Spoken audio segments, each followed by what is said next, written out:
Okay, so let me ask Jeff to come up and Sarah to come up, and we've got time for questions now. Please, to the group.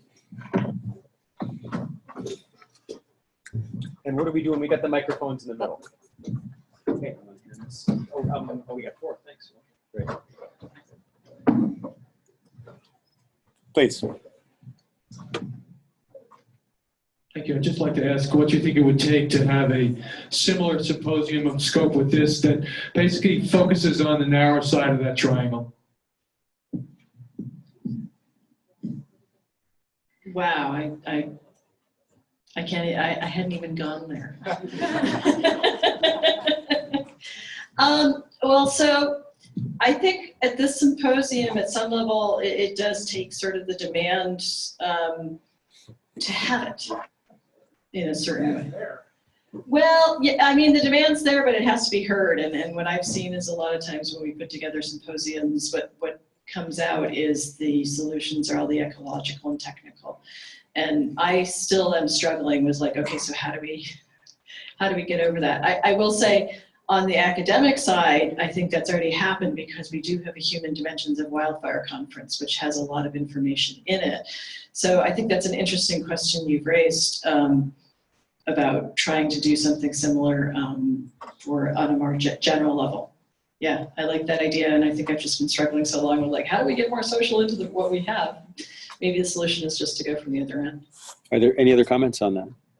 Don't have to, but if you like. I would just say one thing I've been thinking about as more of the ecological scientist, but what is the right scale of strengthening human connections? And I think we've heard a lot that confirms my own bias that you want to go to social organizations that already exist, and you want to start with groups that really build off of neighborhood cohesiveness. And I know myself, I'm about to plan a meeting with my neighbors, but I'm personally thinking like, Upper Mark West Watershed is a great example. There's already a group moving forward with that.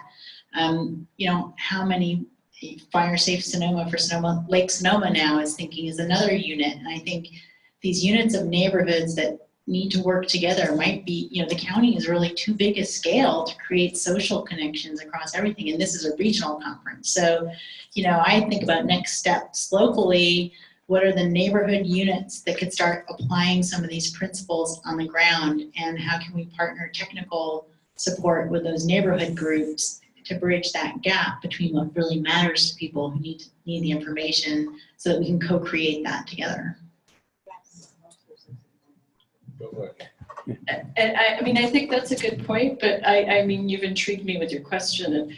And I would actually think that trying to do a regional one or even a state level one would be really, really valuable, because part of what I think the problem is beyond sort of not paying enough attention to the social, when we talk about the sciences, is that we also tend to focus on the homeowner. And the homeowner is incredibly important, but there's a whole other mess of scales about the social that matter too, such as local government, local NGOs, but regional NGOs that can all have a huge impact on what it goes. So I think it would be fantastic to figure out a way to raise the level of the conversation so that it's even at a more regional scale, because I think until we think regionally about how all the pieces fit together, I think that will be critical. What do you mean by regionally?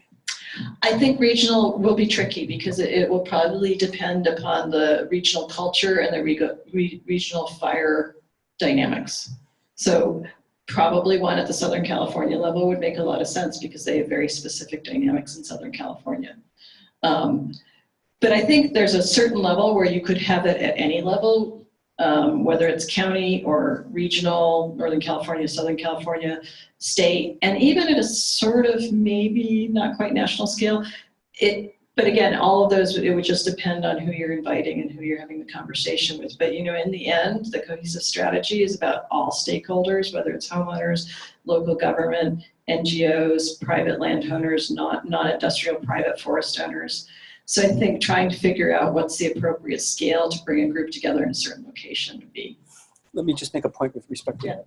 So if there's a need for that sort of thing, then that kind of effort can be organized. We just for a little bit of context, the framework that we used here, which we'll see through your evaluations, whether you kind of like the way that we had this organized with all this discussion time and all this downtime and all this networking.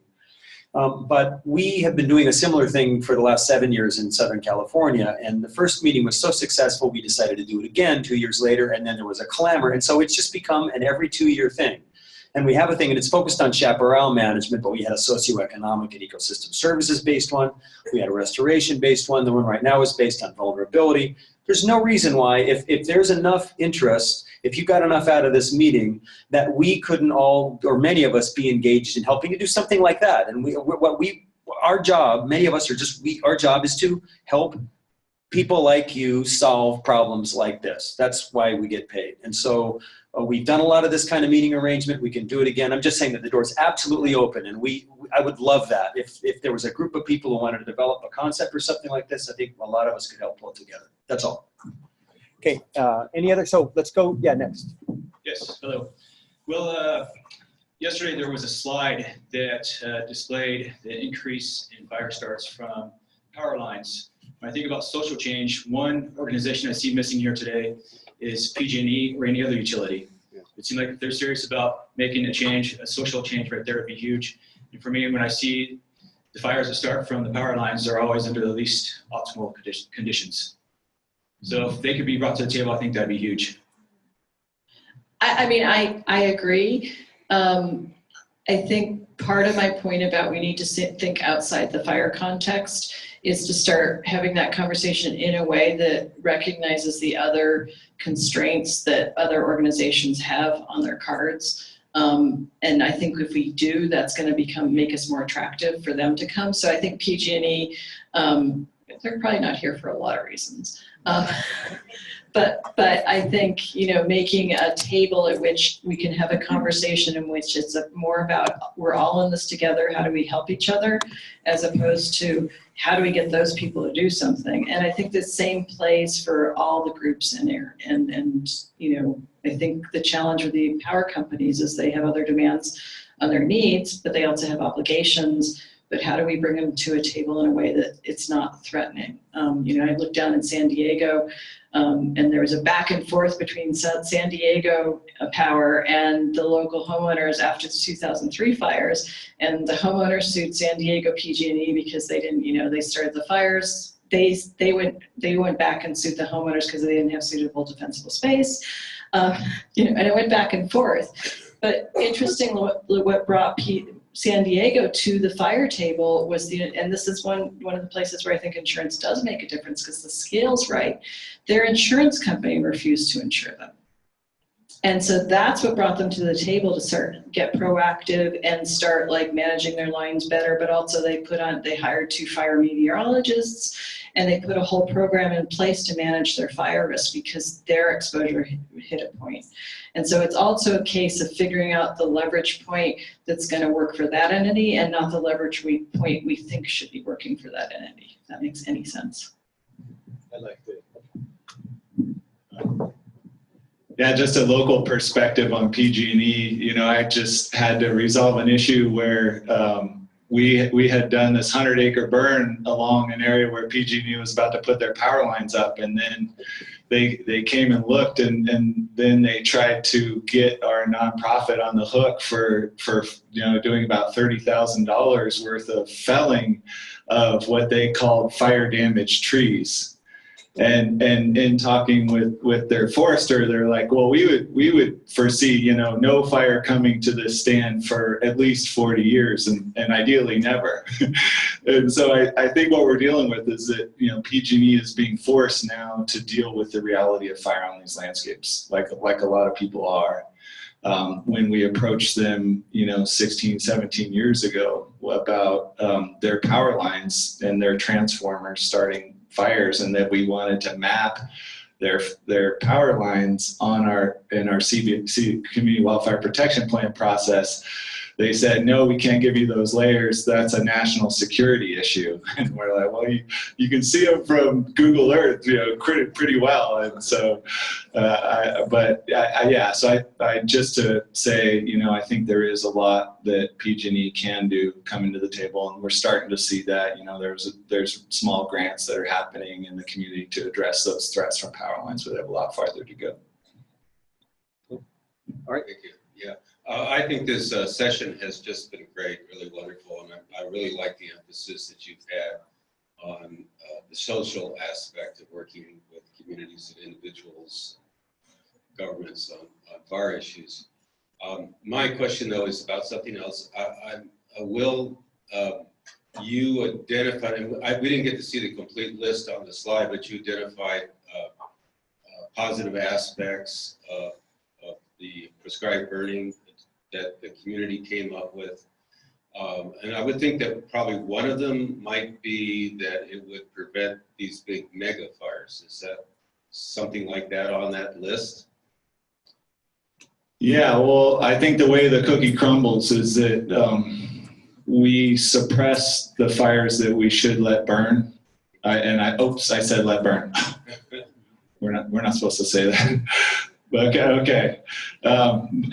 Because we can. And so, for instance, a wildfire burns into an 8-year-old fire footprint. Ecologically, having that second fire in an area that burned 8 years before is going to make that 50,000 acres resilient to future fire.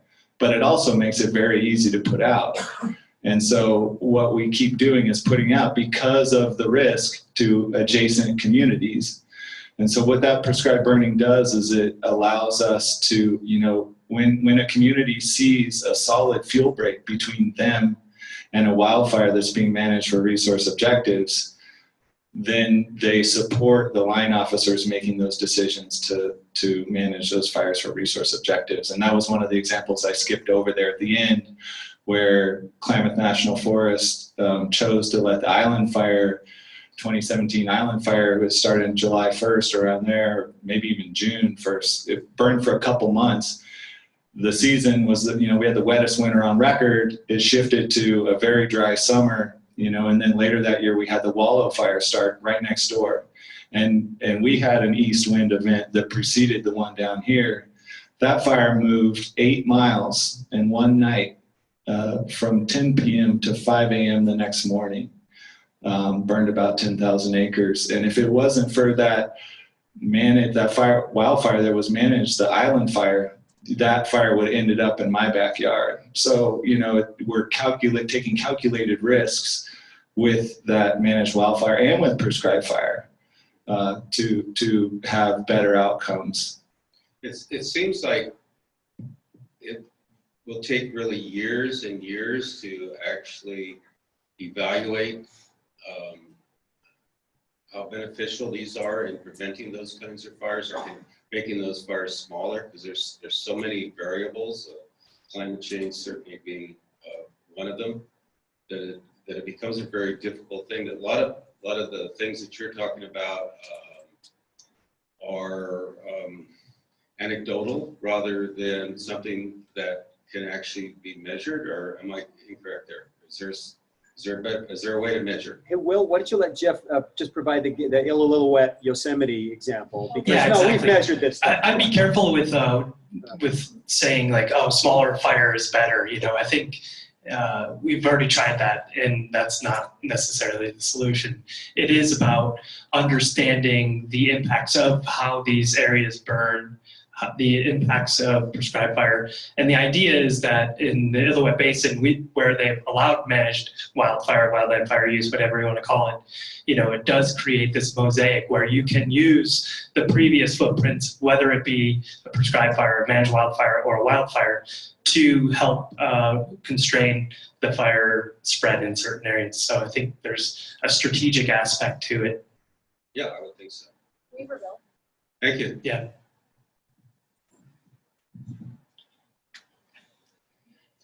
Changing our relationship with fire from reactive suppression to proactive use of fire is to a large extent a cultural issue.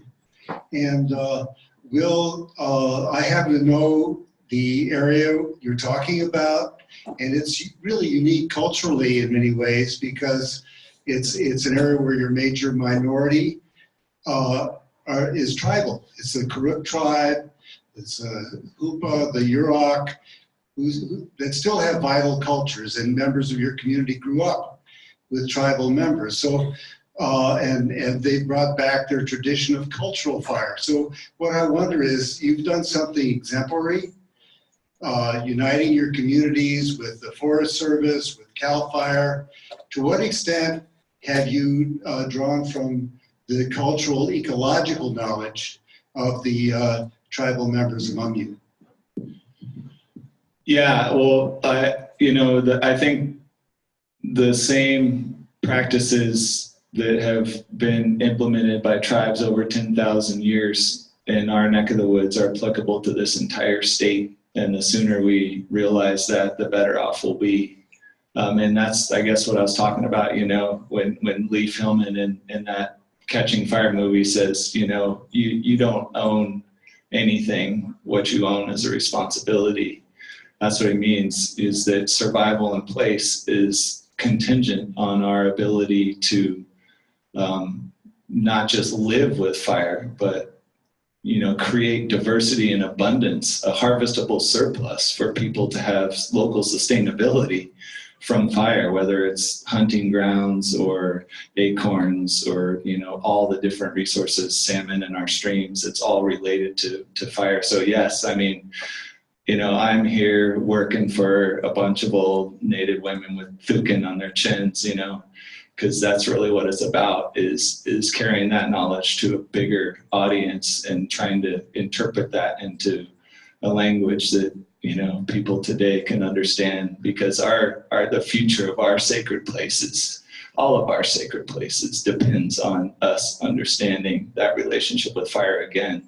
And that knowledge wasn't lost on the Klamath River, And, just a side point, what the Yuroks like to say is that, they were the highest arson rate in the state.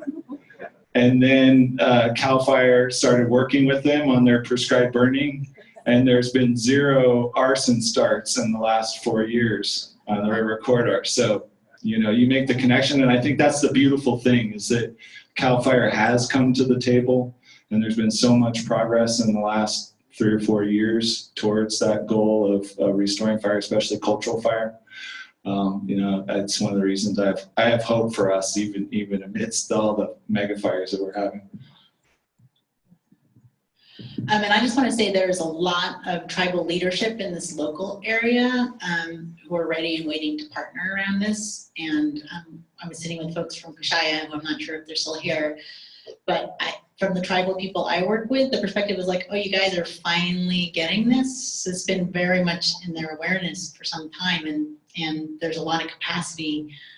We've been holding climate adaptation workshops for a few years with the tribal community. There's about 30 plus tribes in the region that we're working with right now who are actively available and engaged to partner. So.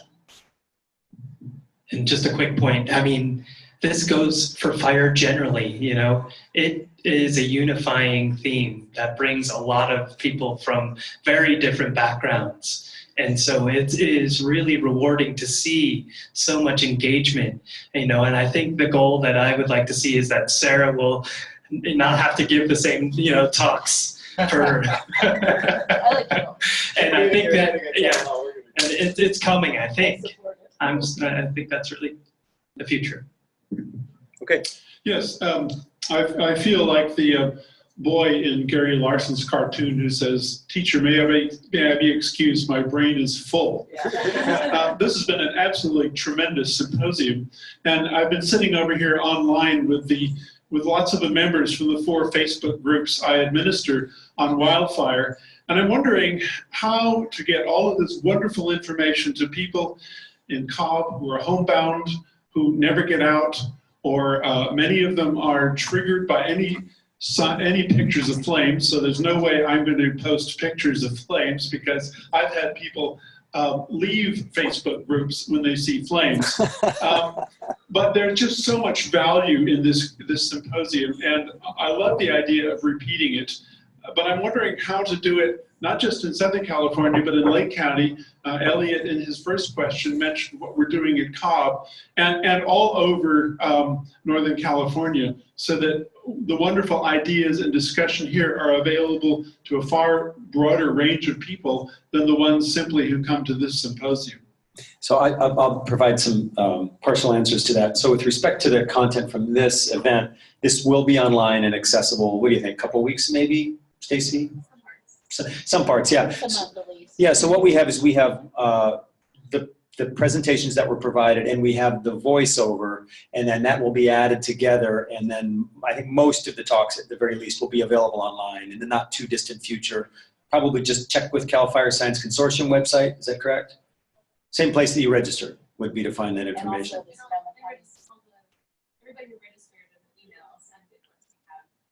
Okay, so as long as you registered, you're going to get information about where to get that information, and then the people you're talking about can get, assuming they have internet contact.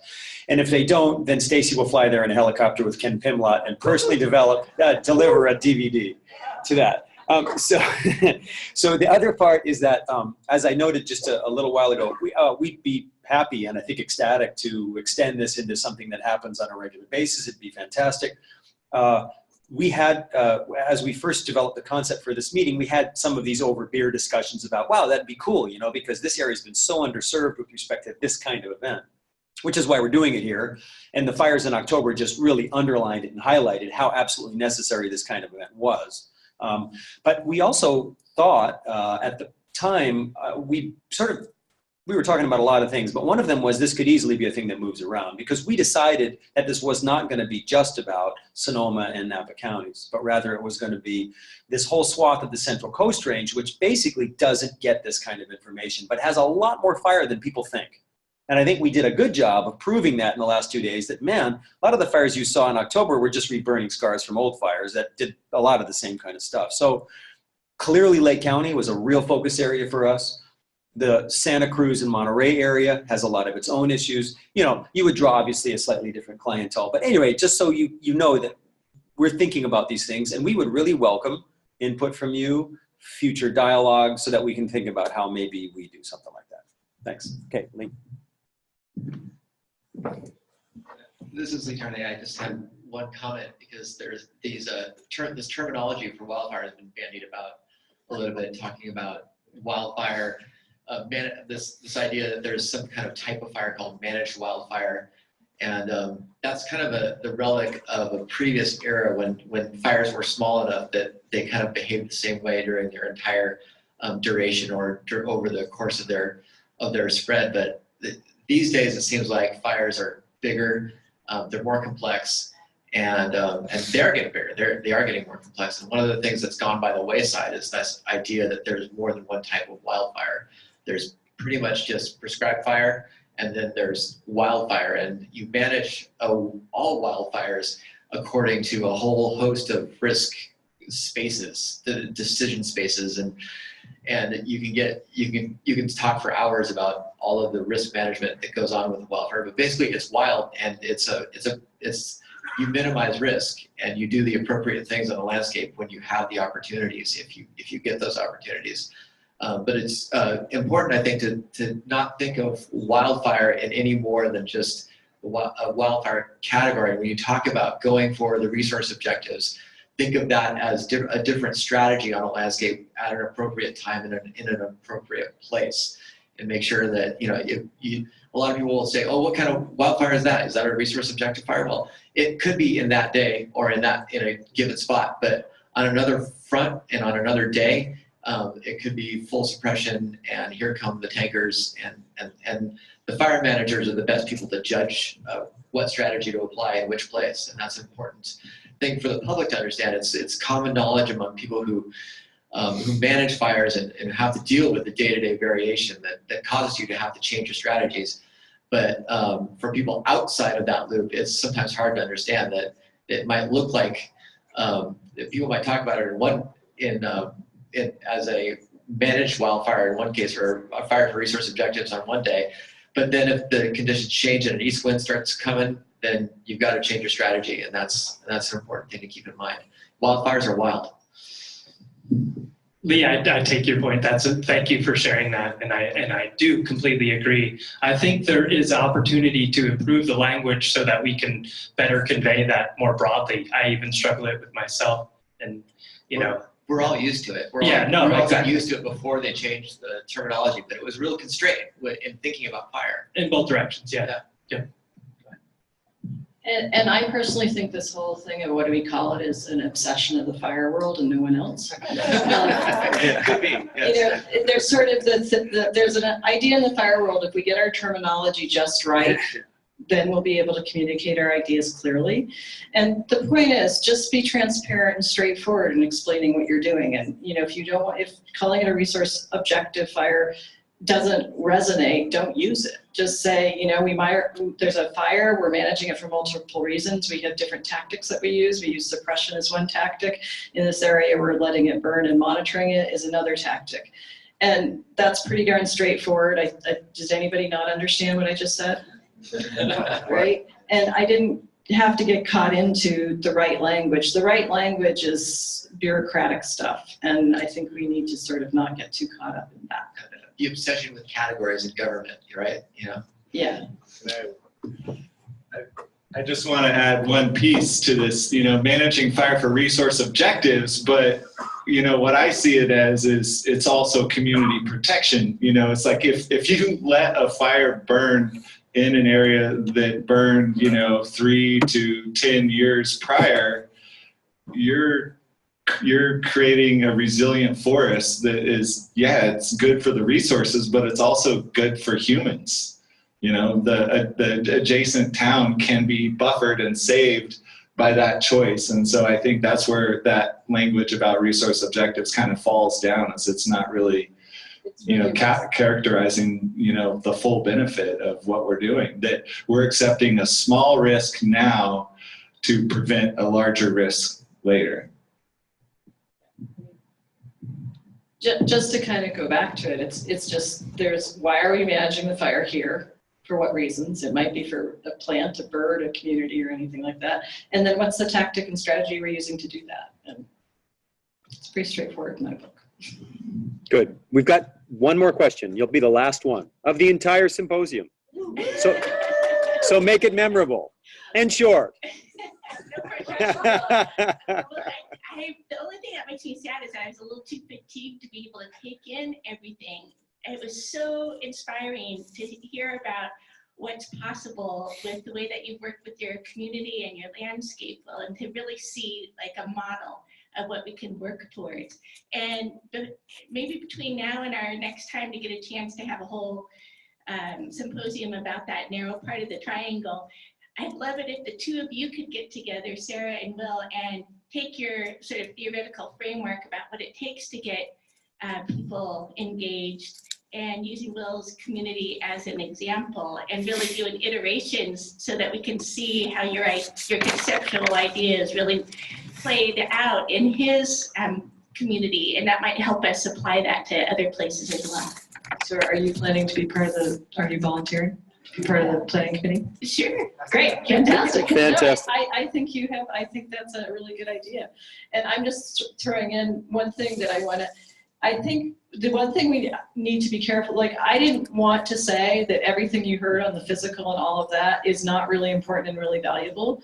And yes, we need to devote equal energy to the social, but I think a key part too is to like get rid of these silos in which we're talking in separately, because there's a lot of value in, the whole window of opportunity. And the thing that I found really intriguing was this whole notion that there are certain areas where the wind patterns mean that wind corridors and places that we burn, and maybe those, if we can identify those places, maybe that's a place where we can really focus our resources and intentions, and it would really simplify things. But that wouldn't be something that you'd start thinking about unless you hear these multiple different talks bringing up similar points. So I think, yes, I'm all for having a symposium that looks at the social and brings it together, but I would also want to make sure that included the ecological and the physical as part of it, so that we begin to look at this holistically and not as these single solutions.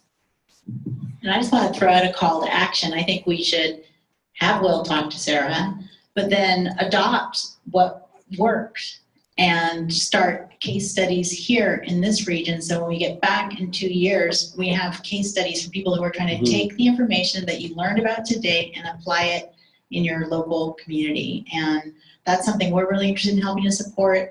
That's something that the different counties are interested in supporting. So I really think that we hope that we've given you a toolbox that can get you going. And I will just also add, because I'm going to be involved in producing the proceedings and the follow-up materials, we're going to have links to all these groups that you heard about for resources. The working group for Sonoma is also going to be hosting all this stuff. So I think there's just really this opportunity to start testing out these ideas. And I think to bridge from what you're saying, I think the physical and the ecological, which gives you that landscape level perspective, right?